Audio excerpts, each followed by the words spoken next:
Perkenalkan, nama saya Indra dengan NIM 2010417125 dari kelas A1 Manajemen, mata kuliah Manajemen Pemasaran 2, dosen pengampu Pak Adi Mursalin. Kali ini saya akan membacakan mengenai terjemahan dari materi yang telah dibagikan dan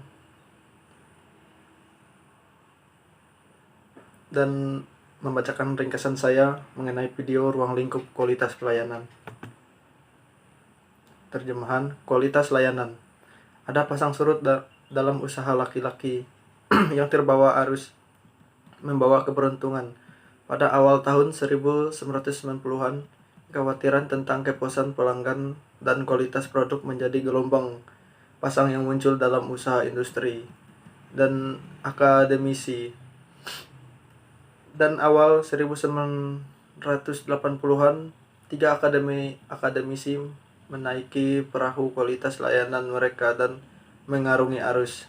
Dan betapa hebatnya perjalanan mereka. Pekerjaan mereka tidak hanya memerlukan banyak artikel buku, presentasi, kompensasi, dan keterlibatan konsultasi, tetapi juga secara signifikan mempengaruhi beberapa banyak organisasi yang melakukan banyak pengukuran kualitas layanan. Pada tahun 1985,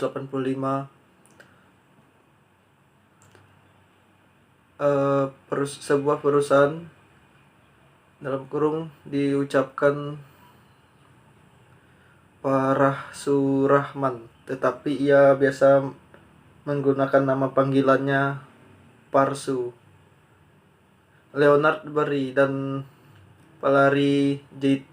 Himil bersama-sama menerbitkan Conceptual Model of Service Quality and its Implication for Future Research yang mulai di Journal of Marketing edisi musim gugur.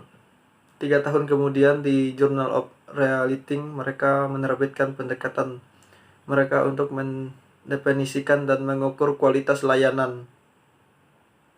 Survival Country untuk mereka menyerukan untuk mengukur kinerja yang dirasakan P dan diharapkan pelangganan Salah satu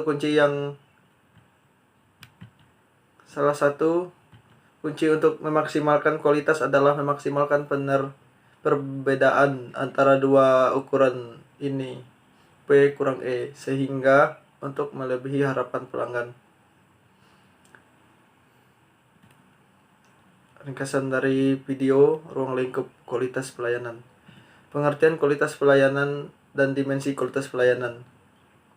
Pengertian kualitas pelayanan. Kualitas pelayanan merupakan kondisi dimensi yang berhubungan dengan produk, jasa manusia, proses, dan lingkungan yang memenuhi atau melebihi pelanggan.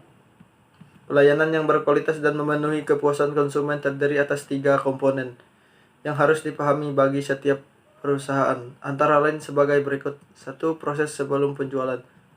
Pada tahap ini, perusahaan memiliki kesempatan untuk membentuk hubungan dengan konsumen yang dapat dilakukan dengan cara mengkonfirmasikan produk pada konsumen dan menciptakan kepercayaan pada konsumen mengenai produk yang ditawarkan. 2. Proses selama transaksi. Pada fase ini, perusahaan harus menjaga kualitas pelayanannya yang bertujuan agar para konsumen menjadi pelanggan setia. Yang ketiga, proses setelah penjualan.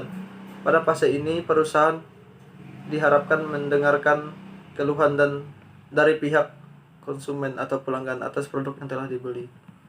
Dimensi kualitas pelayanan. 1. Wujud atau bukti merupakan dimensi yang mengukur fisik dari suatu pelayanan, antara lain kelengkapan fasilitas fisik, peralatan, dan tampilan karyawan. 2. Keandalan merupakan dimensi yang mengukur keandalan suatu layanan berupa seberapa besar keakuratan perusahaan dalam memberi layanan, yaitu pemenuhan janji karyawan. 3. Keresponsifan atau daya tanggap merupakan dimensi yang mengukur kecepatan layanan kepada pelanggan. Nomor 4. keyakinan atau jaminan merupakan dimensi yang mengukur kemampuan perusahaan, khususnya pada staf menanamkan rasa percaya dan keyakinan kepada pelanggannya. Dimensi keyakinan merupakan gabungan dari beberapa dimensi, antara lain kompetensi, kesopanan, dan kredibilitas. Nomor 5, empati merupakan dimensi yang mengukur kemampuan produsen, khususnya pada staf dalam mengetahui kebutuhan para pelanggan. Secara pribadi, dimensi empati ini merupakan gabungan dari beberapa dimensi yang ada: dimensi akses, komunikasi, dan pemahaman kepada pelanggan.